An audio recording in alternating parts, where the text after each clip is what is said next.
Fundação Roberto Marinho apresenta Globo Ecologia.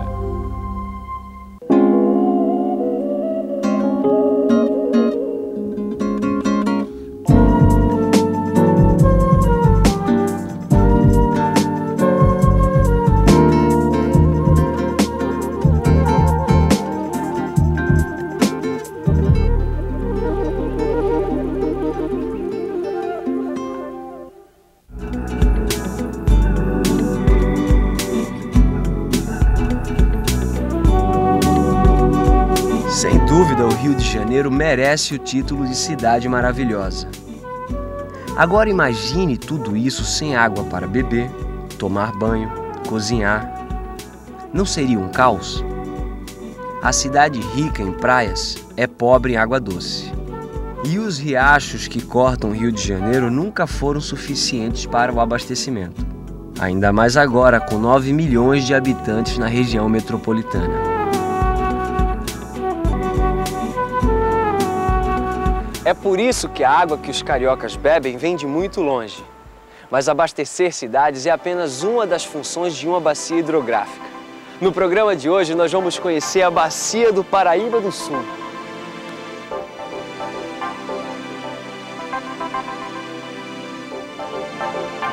Quem estuda o mapa do Brasil mal percebe o Paraíba do Sul. Espremido num canto, o rio é discreto perto de gigantes como o Amazonas e o São Francisco. Mesmo assim, é um rio bem comprido. O Paraíba do Sul tem 1.120 quilômetros de extensão e é formado pelo encontro dos rios Paraitinga e Paraibuna, na Serra do Mar, em São Paulo. Ele atravessa parte da região sudeste e encontra o oceano no norte do estado do Rio de Janeiro. Ele é responsável pelo abastecimento da segunda maior cidade do país. Nos anos 50, a falta de água na então capital federal começou a ser resolvida por um decreto do presidente Getúlio Vargas. Ele permitiu a transposição de parte da água do Paraíba para o Rio Guandu. E até hoje, a água que abastece a região metropolitana do Rio de Janeiro vem dessa transposição, que consome 2/3 da vazão do Paraíba do Sul. Além disso, o rio gera energia, alimento e água para mais de 100 cidades. Ou seja, muita gente depende da saúde da Bacia do Paraíba. Nossa viagem começa em Jacareí, bem perto da nascente do Rio Paraíba do Sul. Essa cidade paulista não quer repetir os erros do passado. Por isso, ensina seus pequenos cidadãos a valorizar o seu maior tesouro, o Paraíba do Sul.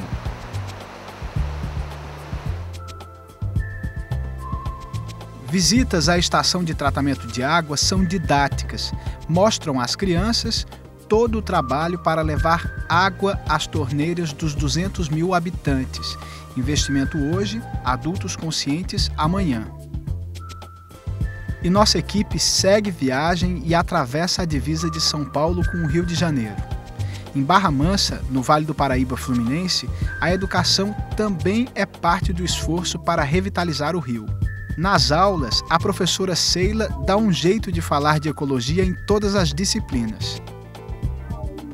Esse trabalho a gente está fazendo, desenvolvendo assim, ensinando as crianças a trazer para a população, para a comunidade, ensinando para as pessoas que não deve poluir o rio, não deve jogar lixo no rio, tá? Então o trabalho é feito com panfletagem, cartazes, com textos, a gente elabora textos, eles levam para casa e eles mostram para os pais falam também dessa necessidade de preservar o rio.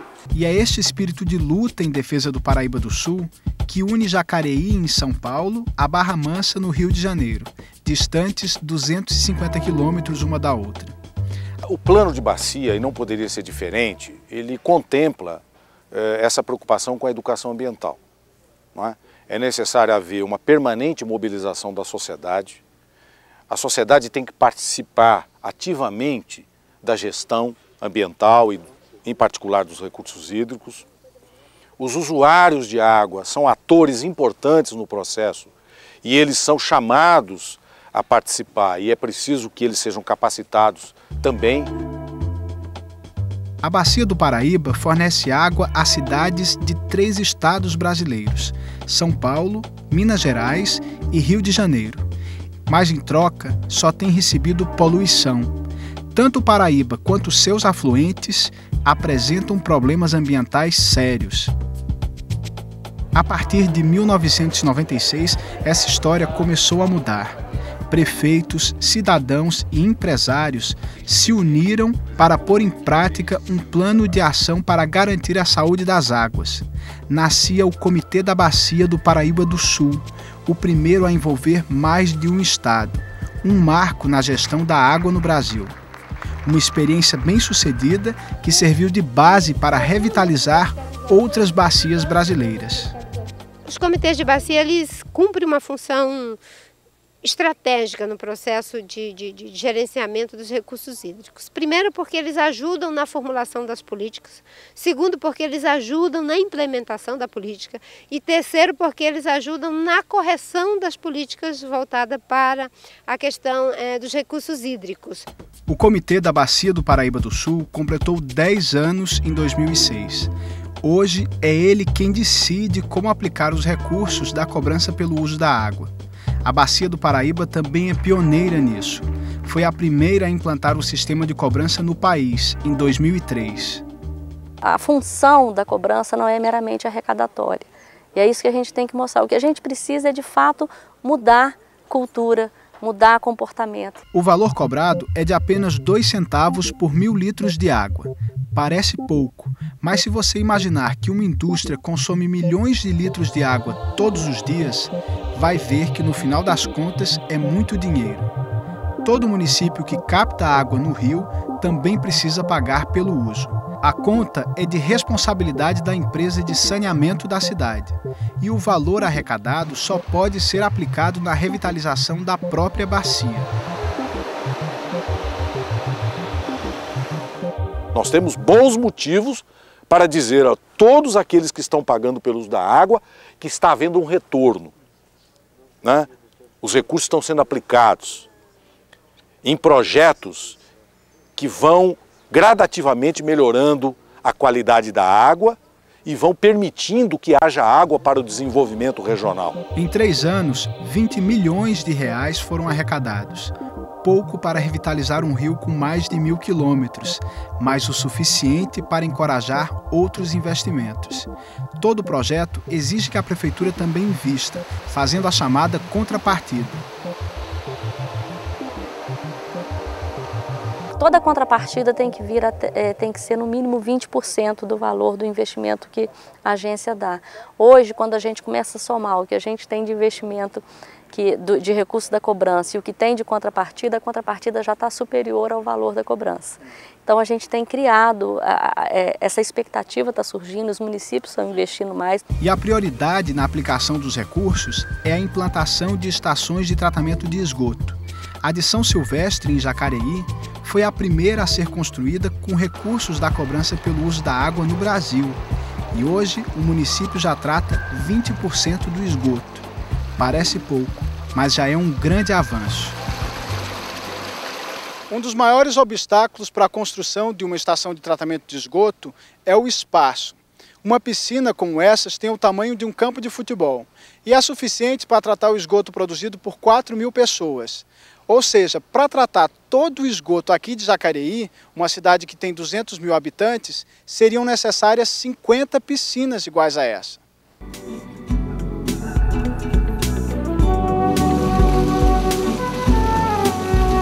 Uma estação de tratamento de esgoto apenas acelera um trabalho que o rio já faz, a autodepuração. Toda a matéria orgânica jogada no rio é consumida por bactérias que vivem nele. Mas como tudo na natureza depende de equilíbrio, o excesso de esgoto pode matar o rio. Com muita matéria orgânica, as bactérias se reproduzem demais e consomem todo o oxigênio da água. Assim, peixes não conseguem respirar e a água fica suja, imprópria para o banho.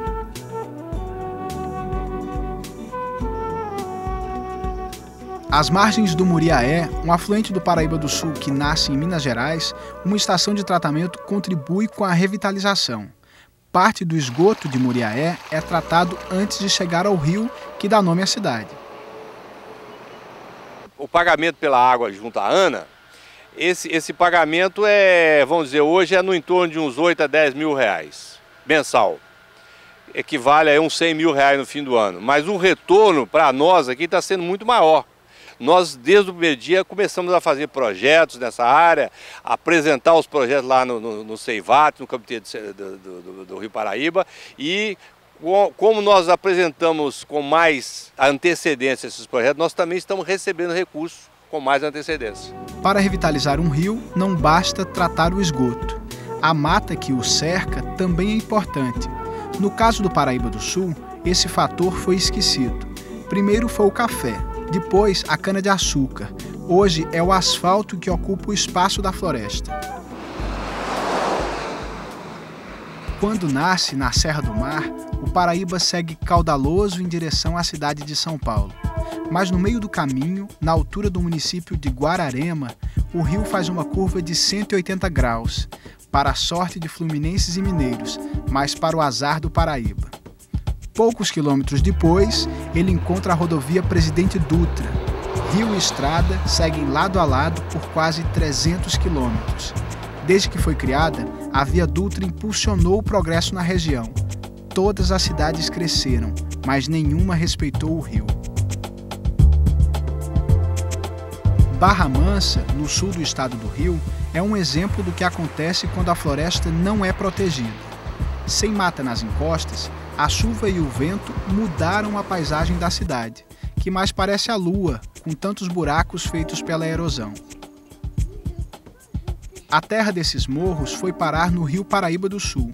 Isso deixou assoreado, ou seja, cheio de terra, o que só traz prejuízo. Não permite a navegação, encarece o tratamento de água e, o que é pior, deixa a casa de muita gente submersa em época de chuva. Para amenizar o problema, Barra Mansa teve que criar um plano para conter a erosão. O projeto, que conta com o apoio do Comitê da Bacia do Paraíba do Sul, vai tentar cobrir as vossorocas com muros de contenção e ainda replantar a floresta. Mas as obras ainda não começaram. Desassorear o rio é um desafio para o comitê, mas apesar da degradação, o Paraíba ainda conserva sua beleza. No próximo bloco, nós vamos mergulhar no rio. Você vai conhecer os peixes que só existem na Bacia do Paraíba do Sul. O Globo Ecologia volta num instante. Eu espero você. Até já!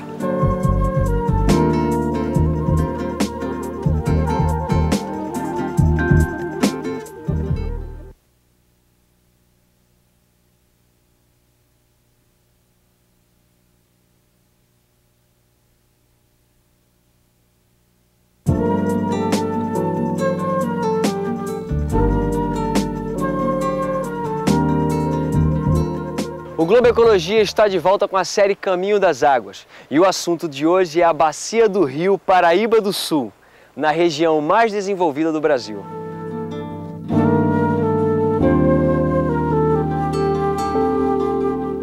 A destruição do habitat é a principal causa do desaparecimento de espécies no mundo.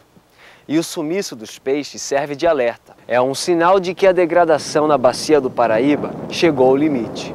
Mas ainda existem lugares onde a vida resiste.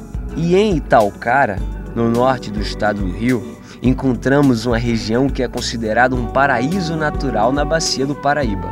Muitas espécies de peixes ainda são encontradas aqui. Para proteger esse local, o biólogo Guilherme Souza criou o projeto Piabanha. Desde 1996, ele tenta repovoar o Paraíba com espécies nativas e tem os pescadores como aliados. Como é que os pescadores ajudam no projeto Piabanha? Antes, eles capturavam peixe de qualquer classe de comprimento, de qualquer tamanho, e hoje parte dos pescadores já soltam os peixes menores, ou seja, aqueles peixes que ainda não fizeram a primeira reprodução. No projeto Piabanha, os peixes têm a reprodução assistida. Um criatório foi instalado numa das ilhas. Aqui, peixes são alimentados para se reproduzir com segurança. Quando chegam a este tamanho, os peixinhos são soltos no rio. A piabanha é considerada um símbolo do Paraíba. A cor prateada e os saltos que costuma dar em busca de alimento sempre encantaram os pescadores. Outro peixe nativo que tem atenção especial no projeto é o surubim do Paraíba. Este é fácil de reconhecer. Tem bigode e o corpo todo pintado.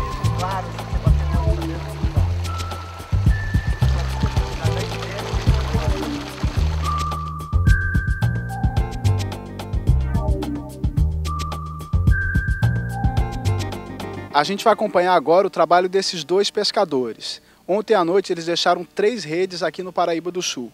Agora a gente vai ver quantos peixes eles vão tirar de dentro do rio. 1, 2, 3, 4. Nas 3 redes, os pescadores acharam 12 peixes, mas nenhum era piabanha ou surubim. Apesar do esforço, a população ainda é muito pequena.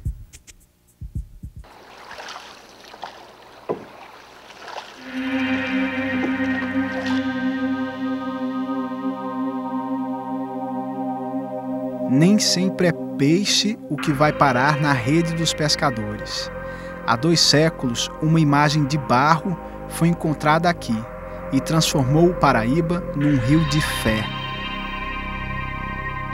Nossa Senhora da Conceição Aparecida, a padroeira do Brasil, foi tirada das águas por 3 pescadores em 1717, nessa curva do rio no estado de São Paulo. A descoberta, considerada um milagre, fez surgir uma cidade às margens do Paraíba. Com apenas 35 mil habitantes, a Aparecida recebe 8 milhões de fiéis anualmente. Todos querem ver a pequena imagem encontrada nas águas do rio. Assim como a Santa, a Basílica de Nossa Senhora Aparecida também é filha do Paraíba do Sul.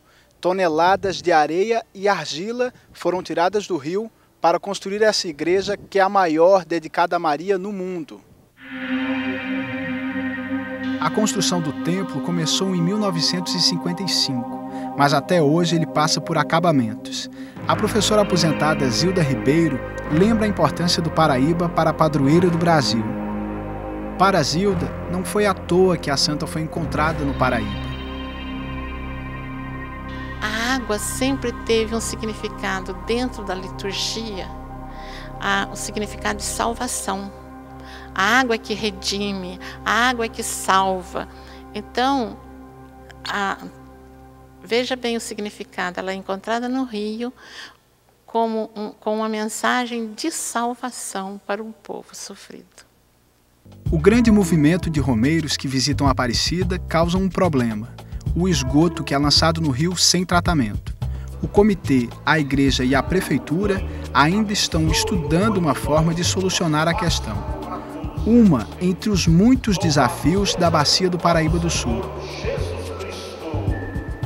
Algumas cidades já fazem a sua parte, mas outras áreas do rio continuam esquecidas. A Foz é uma delas. A Foz parece acumular os problemas que o Paraíba do Sul tem desde a nascente. Represamento, transposição, tudo isso diminuiu a vazão do rio. Ele não tem mais força para enfrentar o mar. É como se o Paraíba tivesse preguiça de chegar até a praia. Mas não é só a água que provoca erosão, nós temos também um déficit de sedimento. Na verdade, o Rio Paraíba do Sul, hoje, ele possui no trecho que tem o barramento, retenção de sedimento. Então você tem uma diminuição de sedimento aqui na foz que provoca uma desestabilização da praia. Na verdade, você não tem engordamento de praia por conta dessa diminuição de sedimento que o Paraíba traz. Essas ruínas um dia foram casas construídas na Foz do Paraíba, em Atafona, litoral norte do estado do Rio. A vila vem sendo invadida pelo mar há anos. A explicação para o fenômeno pode estar no Paraíba. Hoje nós temos um mar com energia maior do que o rio, agravado também pela questão humana, né? A questão da diminuição de vazão e de sedimento que vem para cá. A erosão causada pelo mar é natural, mas a queda na vazão do Paraíba aumenta o problema. Com menos água, o rio não consegue barrar a força das ondas. O principal fator que é muito discutido hoje em dia aqui é a questão da transposição que é feita no Médio Paraíba para abastecimento da cidade do Rio de Janeiro. Existe uma corrente de técnicos que diz que essa transposição ela é compensada, jusante, pela afluência de outros rios de porte médio, o Rio Pomba, o Rio Muriaé, outros rios que tem no percurso desde o Médio Paraíba até aqui na Foz. Mas aqui na Foz a gente sente que os 2/3 de vazão que são transportados, né? Eles estão fazendo falta para a gente aqui.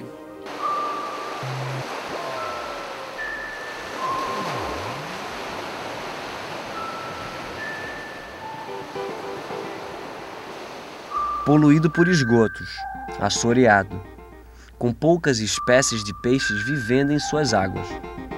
Este é o Paraíba do Sul, um rio que clama por atenção. Uma bacia tão importante precisa de mais ações. A revitalização tem que acontecer em todos os rios. E a Foz do Paraíba do Sul também deve receber atenção. Se você quer saber mais sobre o Paraíba, visite a página do Comitê da Bacia do Paraíba do Sul, www.ceivap.org.br, e visite o site da Agência Nacional de Águas, www.ana.gov.br. A revitalização da Bacia do Paraíba do Sul já começou. Como vimos, estações de tratamento de esgoto, ações para proteger espécies nativas e projetos para conter o assoreamento já existem. Mas a revitalização de um rio começa pelos pequenos afluentes. Por isso, cuide do córrego que passa perto da sua casa. Afinal, ele é uma pequena parte do rio que garante água para a sua cidade. O Globo Ecologia de hoje fica por aqui. Até o próximo programa.